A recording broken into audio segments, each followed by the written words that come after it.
여호수아 8장 30절부터 35절까지 교독합니다. 30절 제가 먼저 읽습니다. 그때 여호수아가 이스라엘의 하나님 여호와를 위하여 에발산에 한 제단을 쌓았으니 이는 여호와의 종 모세가 이스라엘 자손에게 명령한 것과 모세의 율법책에 기록된 대로 새 연장으로 다듬지 아니한 새 돌로 만든 제단이라. 무리가 여호와께 번제물과 화목제물을 그 위에 드렸으며.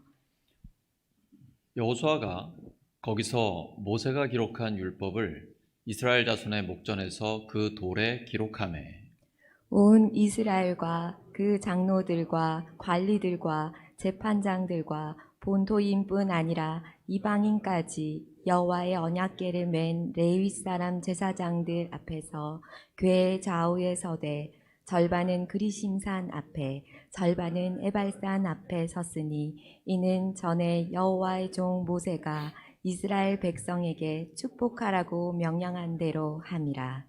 그 후에 여호수아가 율법책에 기록된 모든 것대로 축복과 저주하는 율법의 모든 말씀을 낭독하였으니 모세가 명령한 것은 여호수아가 이스라엘 온 회중과 여자들과 아이와 그들 중에 동행하는 거류민들 앞에서 낭독하지 아니한 말이 하나도 없더라. 아멘.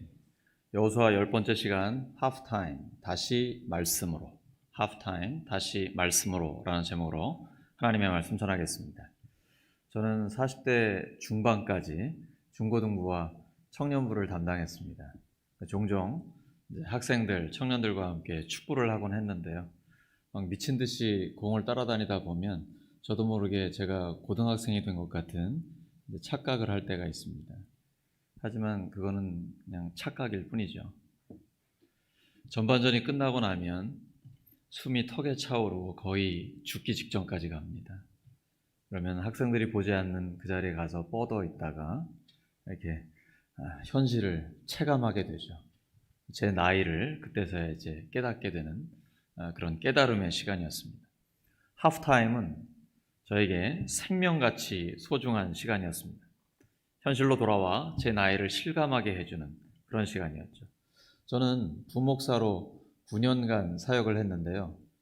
하루도 쉬지 못하고 바로 담임 목사가 되었습니다. 부목사와 담임 목사는 전혀 다른 세계였습니다. 부목사는 시키는 대로 하면 되지만 담임 목사는 자기가 시켜야 하고 계획을 하고 교회의 모든 결정에 대해서 책임을 져야 했습니다. 처음에는 적응하는 데 어려웠습니다. 부목사 생활을 너무 오래 했기 때문에 그런 것 같습니다. 그럴 때 하프타임이 필요한 것이죠. 새로운 전략으로 후반전에 임할 수 있기 때문입니다. 아이성에서의 실패를 딛고 여호수아와 이스라엘 백성은 재기에 성공했습니다. 이제 사기 충천에 있을 때 기세를 몰아 파죽지세로 가나안 땅을 정복할 수 있을 것입니다. 절호의 기회를 놓쳐서는 안 됩니다. 그런데 잠시 전쟁을 멈추고 그들은 예배를 드리고 있습니다. 승기를 잡았을 때 속전속결로 계속 점령해 가야 하는데 그들은 여호수아와 함께 하나님의 말씀에 집중하고 있습니다. 마치 운동 경기에서 전반전 마치고 하프타임을 갖고 있는 것과 같습니다. 이스라엘은 여리고와 아이에서 승리와 패배를 겪은 후에 다시 가나안 사람들과 전쟁을 해야 했습니다. 그 전에 하나님께 신앙을 고백하고 축하하기 위해 잠시 멈춘 것입니다. 아간의 범죄와 아이성에서의 패배 후에 이스라엘은 예배를 통해 하나님과의 관계를 다시 분명히 할 필요가 있었던 것입니다. 이스라엘은 먼저 죄와 패배의 원인을 제거했고 그 후에 그들은 다시 승리하게 되었습니다. 하지만 더 나아가기 전에 예배를 드리고 하나님의 언약을 확인하는 것이 우선이었던 것입니다. 이제 여호수아 9장, 10장으로 넘어가게 되면 굉장히 큰 도전에 직면하게 될 것입니다. 그것은 여리고와 아이처럼 개별 성읍의 도전이 아닙니다. 강력한 연합군의 도전입니다. 그러한 큰 도전에 앞서 미리 예배와 말씀으로 단단히 준비해야 했던 것입니다. 현재 코로나19의 상황은 하프타임과 같습니다. 새로운 전략을 구상하는 것입니다. 교회도 가정도 그리고 일터도 마찬가지죠. 우리는 영적인 하프타임을 가져야 합니다. 전반전은 성공을 위해 정신없이 뛰었다면 후반전은 의미를 위해 뛰어야 합니다. 의미 있는 인생의 후반전을 위해서 더욱 기도와 말씀에 집중해야 합니다. 이스라엘 백성은 40년간 광야를 헤맸고 요단을 건너 여리고와 아이성에서 전투를 벌였습니다. 외국에 나와서 전쟁을 치르니 아마 정신이 하나도 없었을 것입니다. 제가 25세 미국 콜로라도에 갔는데요. 밤낮이 바뀐 데다가 지대가 높으니까 코피가 나더라고요. 그 문화 충격에 적응하는 데는 시간이 상당히 오래 걸립니다. 이스라엘 백성에게는 단기간에 큰 변화가 있었습니다. 모세가 죽고 여호수아로 지도자가 바뀌었습니다. 그리고 약속의 땅에 들어가자 만나가 끊겼습니다. 광야 생활 내내 먹고 살던 그 양식이 이제 없어진 것입니다. 스스로 재배를 해가지고 먹고 살아야 합니다. 새로운 환경에 적응해야 하고 바로 전쟁을 치르게 됩니다. 여리고성이 무너졌고 아이성에서는 실패했습니다. 죄를 범한 아간의 일가족이 공개 처형되는 충격적인 상황을 보았습니다. 그리고 아이성의 재도전에서 승리를 거두었습니다. 비록 지금 승리를 거두기는 했지만 몸도 마음도 많이 지쳤을 것입니다. 바로 그때가 하프타임이 절실히 필요한 순간입니다. 우리는 지금 어떻습니까?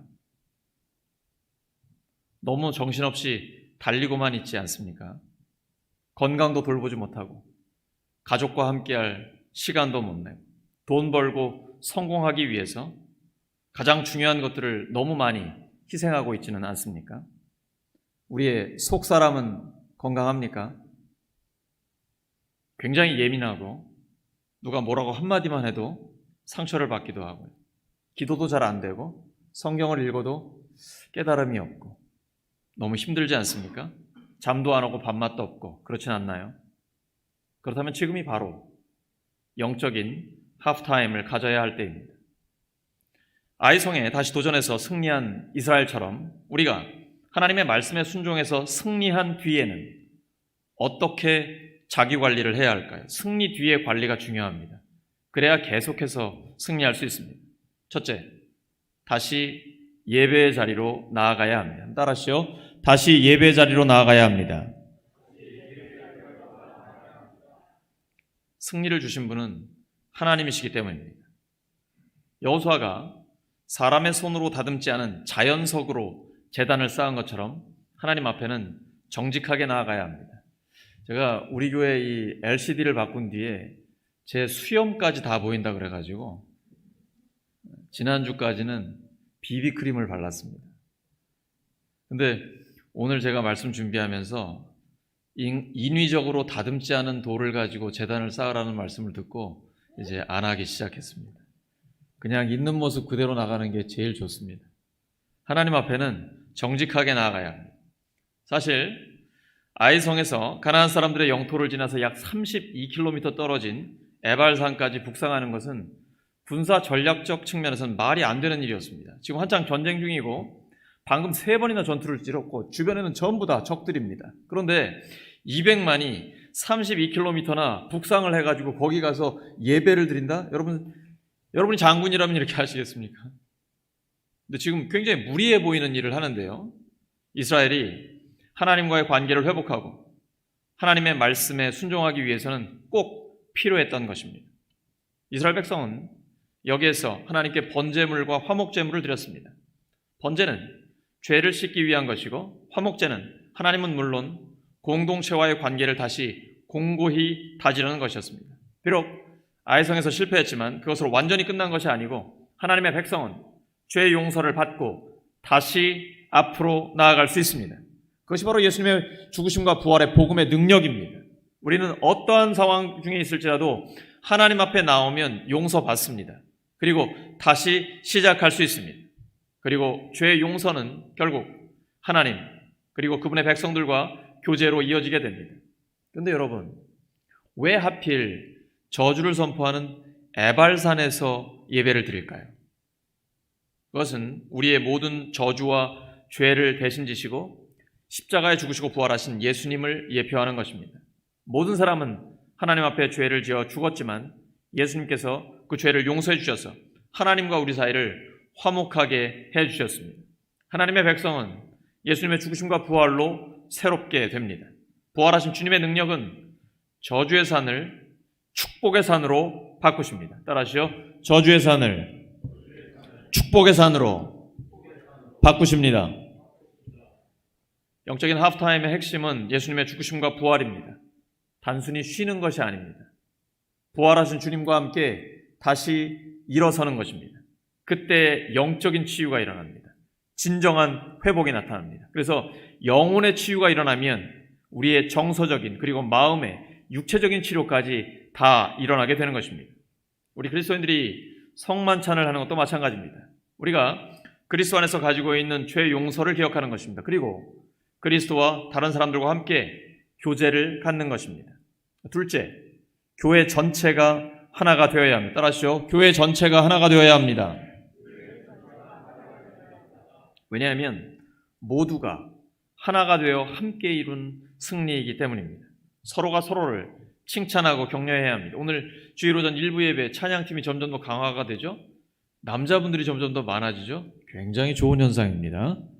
한국교회 대부분 교회는 여자분들이 한 70% 됩니다. 근데 우리 교회는 남자들이 점점 더 많아지는 것 같습니다. 아주 건강한 현상입니다. 목사 혼자 할 수 있고 또 전도사님 혼자 할 수 있는 게 아니죠. 모든 성도들이 함께 더불어서 예배드리고 찬양하고 기도하고 하나님 사역을 하는 것입니다. 본문 35절에 여호수아는 모세를 통해 주신 하나님의 말씀 전체를 모든 백성에게 낭독했습니다. 아브라함의 혈통적 후손에게만 말씀 들려준 것 아닙니다. 이방인을 포함한 모든 사람들에게 들려줬습니다. 마찬가지로 하나님의 백성 전체는 예배와 말씀 안에서 하나가 됩니다. 우리는 하나님의 말씀 전체를 들어야 합니다. 우리가 듣고 싶은 말만 들어서는 안 됩니다. 아간이 하나님의 말씀을 듣고도 순종하지 않았기 때문에 민족 전체가 실패한 것 기억해야 합니다. 하나님의 말씀에 순종하면 복을 받고 불순종하면 징계를 받을 수 있다는 것 우리가 알아야 합니다.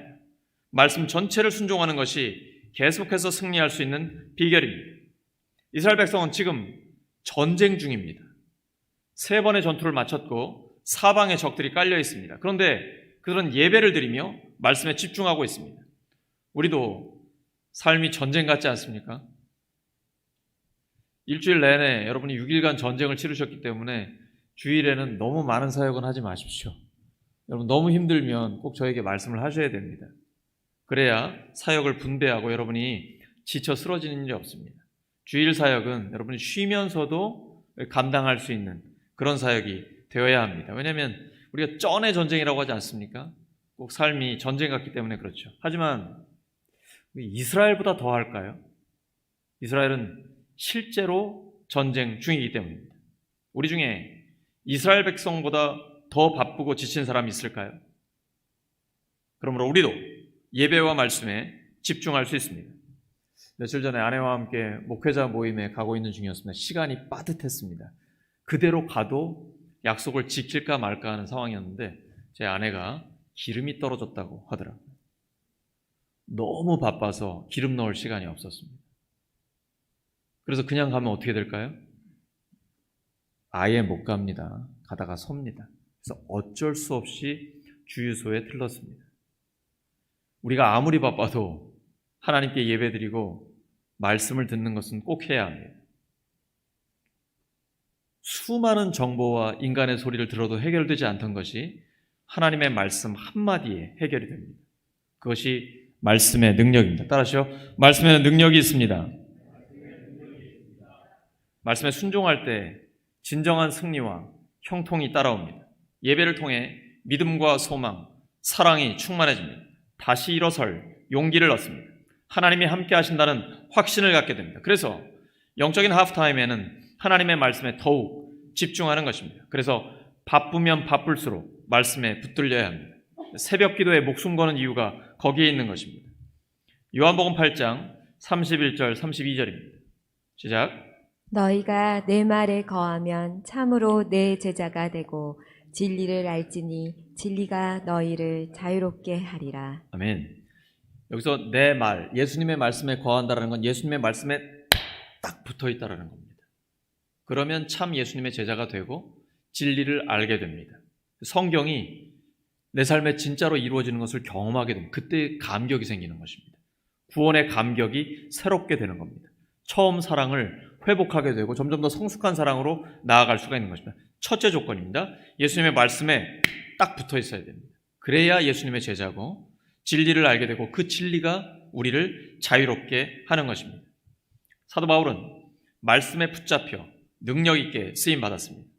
사실 이스라엘 백성은 광야에서 모세를 통해서도 하나님 말씀 들었습니다. 그런데 지금은 상황이 전혀 다릅니다. 모세가 죽고 여호수아가 새로운 지도자가 됐습니다. 할례를 받았고 만나는 끊겼습니다. 여리고성이 무너졌고 아이성에서는 패배했습니다.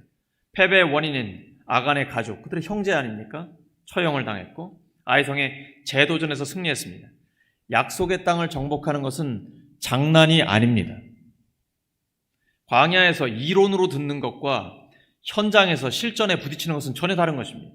그래서 우리가 교회와 가정과 일터에서 실전에서 사람들과 부딪히고 상황에 직면했을 때 하나님의 말씀대로 순종하면 그 말씀이 진리라는 것을 체험하게 되는 것입니다. 그래서 책상에 앉아서 공부만 하는 사람과 현장에서 일하고 말씀 가지고 부딪히는 사람은 전혀 다른 것입니다.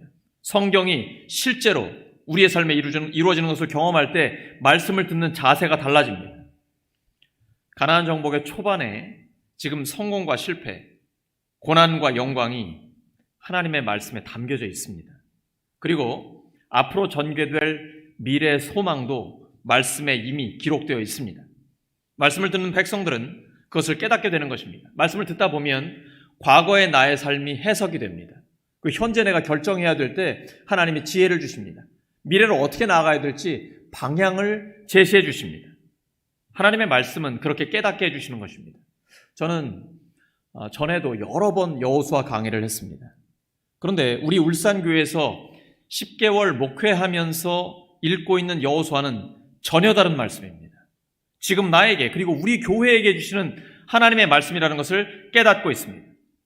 그런데 이렇게 하나님의 말씀을 들으려면 먼저 마음을 관리해야 합니다. 예수님은 말씀의 씨앗이 마음 밭에 떨어진다고 말씀하셨습니다. 마음 밭에 좋은 땅이 있어야만 말씀의 씨앗이 열매를 맺게 됩니다. 그렇지 않고 딱딱하게 굳어 있거나 돌이나 가시덤불이 있으면 열매 맺지 못합니다. 그것은 세상의 근심, 걱정, 욕심, 음란과 같은 것들입니다. 이런 것들이 있으면 하나님 음성 들리지 않습니다. 세상의 소리를 죽여야 하나님의 세미한 음성이 들립니다. 잠언 4장 23절입니다. 시작. 모든 지킬 만한 것 중에 더욱 내 마음을 지키라. 생명의 근원이 이에서 남이니라. 모든 지킬 만한 것 중에 우리가 돈을 지켜야 되잖아요. 여러 가지 지킬 것들이 많잖아요. 근데 모든 지킬 만한 것 중에 더욱 너의 마음을 지키라. 왜냐하면 생명의 근원이 이에서 나기 때문에. 그래서 우리의 마음밭을 하나님의 말씀으로 또 기도를 통해서 좋은 땅으로 지키게 되면 거기에서 성령의 샘이 솟아나옵니다. 나를 믿는 자는 성경의 이름과 같이 그 배에서 생수의 강이 흘러나리라. 근데 여기 그 배라고 했을 때 헬라어는요, 우리의 가장 깊은 곳을 이야기하는 겁니다. 우리가 마음을 잘 지키고 있으면 그 마음 속에서 성령님이 역사하세요. 그래서 그 성령의 생명의 능력이 우리의 가장 깊은 곳으로부터 올라오는 겁니다. 그러면 어떤 사람도 어떤 상황도 우리를 무너뜨리지 못합니다. 그 어느 것도 그 누구도 그리스도 예수 안에 있는 하나님의 사랑에서 우리를 끊을 수 없습니다. 그런데 우리가 스스로 마음을 지키지 못할 때가 있습니다. 그때는 고난을 통해 어쩔 수 없이 하프타임을 갖게 되기도 합니다. 사업이 부도가 나기도 하고 진학과 취업, 결혼에 실패하기도 하고 중병에 걸리기도 하며 믿었던 사람에게 배신을 당하기도 합니다. 그럴 때 너무 절망하지 마시기 바랍니다. 많이 힘들지만 하나님께 예배를 드리고 말씀을 들으면 다시 일어날 힘을 얻게 됩니다. 후반전을 뛸 수 있는 새로운 전략을 받게 됩니다. 저는 주변에 있는 사람들한테 일 중독 마스터이라는 말을 들을 정도로 사역에 집중을 합니다. 뭔가 하나 시작을 하면 미친 듯이 몰입합니다. 제가 볼 때 이게 좀 병적인 것 같기도 한데 조심해야 될 부분인데요. 월요일도 없고 명절도 없이 지낸 때가 많았습니다. 그래서 언제까지 그럴 거냐고 아내한테 정말 많이 혼났습니다. 그러다가 제가 40대 중반에 갑자기 아무 이유 없이 세상이 빙빙 돌기 시작했습니다. 앉아 있어도 누워 있어도 빙빙 도는 어지럼증이 왔습니다. 병원에 가보니까 메니에르라고 하더라고요. 원인도 모릅니다. 별다른 치료약도 그렇게 대체로 없고 석 달간 정상적인 생활을 할 수 없었습니다. 그 이후로는 그렇게 살지 않기로 했습니다. 과부하가 걸리지 않도록 정말 조심합니다. 저 스스로 영적인 하프타임을 갖습니다. 일주일에 하루는 쉬고 잠도 좀 푹 자려고 합니다. 그리고 하나님의 음성에 귀를 기울입니다. 그러면 다시 새로운 힘을 주십니다. 여러분, 다니엘을 생각해 보시기 바랍니다. 다니엘은 바벨론의 포로로 잡혀갔습니다. 제국이 바뀌었습니다. 나라가 바뀐 거예요. 정권이 4번을 교체가 됐습니다. 그런데 그는 변함없이 최고위직에서 가장 탁월한 하나님의 사람으로 쓰임받았습니다. 그를 끌어내리려고 하고 죽이려는 음모들이 있었습니다. 그런데 하나님께서는 사자굴에서도 그를 건져내셨습니다. 그 비결이 뭘까요? 그에게는 영적인 하프타임이 있었기 때문입니다. 하루에 3번씩 하나님께 기도드렸습니다. 우리 주 예수 그리스도께서는 금식 기도를 하셨고 엄청나게 바쁜 일정 속에서도 새벽 기도하시고 밤이 새도록 기도하셨습니다. 우리 교회 모든 성도들이 영적 하프타임의 복을 누리기를 소망합니다. 그것이 113 기도운동입니다. 무슨 뜻인지 아시죠? 일주일에 한 번 이상 새벽 기도하고 하루에 30분 이상 개인 기도하는 것입니다. 따라하시죠. 113 기도운동. 113 기도운동. 기도할 때 하나님이 주시는 놀라운 지혜와 능력을 받게 되실 것입니다. 셋째, 하나님의 말씀을 마음에 새겨야 합니다. 따라하시죠. 말씀을 마음에 새겨야 합니다. 여호수아는 석회를 바른 돌에 하나님의 말씀을 기록했습니다. 사실 놀라운 승리를 거둔 여호수아는 그 당시에 다른 왕들처럼 자기 업적을 돌에 새길 수도 있었을 것입니다. 하지만 그는 하나님의 말씀을 새겼습니다. 왜냐하면 말씀에 순종하여 얻은 승리이기 때문입니다. 여호수아는 돌에 말씀을 새겼지만 우리는 마음의 말씀을 새겨야 합니다. 세상에서 전쟁에 임하기 전에 먼저 하나님의 전신갑주를 입고 말씀으로 완전 무장을 해야 합니다. 오직 말씀으로 철저하게 준비하면 확실한 승리를 계속해서 거둘 수 있습니다.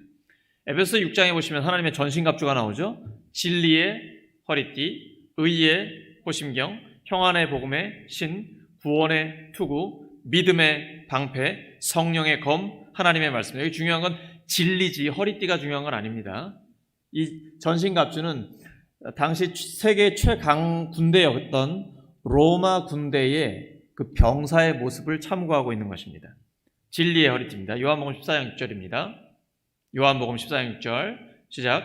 예수께서 이르시되 내가 곧 길이요 진리요 생명이니 나로 말맞지 않고는 아버지께로 올 자가 없느니라. 예수님은 진리십니다. 복음은 진리이기 때문에 효력이 있습니다. 무슨 수를 쓰든 예배를 드려야 하고 하나님의 말씀을 들어야 합니다. 왜냐하면 하나님의 말씀은 진리이기 때문에 우리를 변화시킵니다. 우리의 삶에 하나님의 능력을 나타냅니다. 그래서 그리스도인은 하나님 앞에서 참되고 바른 자세로 서 있어야 하는 것입니다. 의의 호심경. 우리는 예수님의 죽으심과 부활의 복음으로 믿음으로 의롭다함을 받았습니다. 그리고 하나님 앞에서 의롭게 살고 있다라는 자신의 삶에 대한 확신을 가질 수 있습니다. 그때 마귀를 이기는 승리의 자리에 서게 됩니다. 평안의 복음의 신발입니다. 우리에게 주신 복음은 평안의 복음, 평화의 복음입니다. 하나님과 나, 이웃과 나, 환경과 나 사이에 하나님께서 평화를 주시는 것입니다. 구원의 투구입니다. 구원받았다는 확신과 소망은 우리를 흔들림 없이 전진하게 해줍니다. 믿음의 방패입니다. 그리스도인들을 공격하는 많은 화살들이 있습니다. 의심, 유혹, 역경, 절망, 슬픔, 자만 등 믿음의 방패로 불신을 막고 마귀의 거짓말을 무찌르는 방어와 공격을 동시에 합니다. 혹시 주변에서 불신이나 의심이나 이러한 마귀적인 것들로 공격을 하면 어떻게 하면 될까요? 믿음의 방패! 하면 됩니다. 믿음의 방패로 이길 수 있습니다. 여러분 영화 300 보셨습니까? 300명의 최고의 군인들이 방패를 다 연결을 해서 적들의 공격을 막죠. 지금 이 믿음의 방패는 바로 그것입니다. 로마의 군대는요, 혼자 막는 것이 아니고 그 군인들이 방패와 방패를 다 연결을 하는 것입니다. 그래서 연합 방어막입니다. 교회도 마찬가지입니다. 성도 전체가 기도와 말씀으로 강력하게 믿음의 방패를 가지고 연합해서 마귀를 대적하는 것입니다. 마지막 성령의 검, 하나님의 말씀입니다. 마귀를 무너뜨리는 강력한 무기입니다. 그리고 아주 담대하게 복음의 비밀을 알릴 수 있게 해주시라고 기도하면 됩니다. 기도하면 우리의 노력이나 준비나 기술로 할 수 없는 일들이 이루어집니다. 기도할 때 우연의 일치처럼 보이는 하나님의 역사가 반복적으로 일어나게 됩니다. 반복적으로 일어납니다. 그러면 어느 순간 이게 우연이 아니라 하나님의 역사라는 것을 깨닫게 됩니다. 누구도 부인할 수 없는 하나님과 나 자신 그리고 주변 사람들이 확인하는 하나님의 능력을 경험하게 되는 것입니다. 말씀 정리합니다. 여호수아는 모세를 통해 주신 하나님의 말씀대로 순종했습니다. 본문에서 5번이나 그것을 강조하고 있습니다. 말씀대로 순종할 때 계속해서 승리할 수 있습니다. 우리가 하나님의 말씀에 순종해서 승리한 뒤에는 다시 예배의 자리로 나아가야 합니다. 교회 전체가 하나가 되어 말씀을 마음에 새겨야 합니다. 영적인 하프타임에서 다시 말씀으로 돌아가 새로운 힘과 지혜를 얻는 우리 모두 되기를 예수 그리스도의 이름으로 축원합니다. 함께 기도합니다. 하나님 아버지, 저희들도 하나님의 말씀대로 순종하기를 소원합니다. 하나님, 저희들이 말씀에 순종하여 승리한 뒤에 다시 예배의 자리로 나아가고 교회 전체가 하나가 되어 말씀을 마음에 새기게 하여 주시옵소서. 그래서 영적인 하프타임에서 다시 말씀으로 돌아가 하나님의 음성을 듣고 계속해서 확실한 승리를 하게 하여 주시옵소서. 예수 그리스도의 이름으로 기도드립니다. 아멘.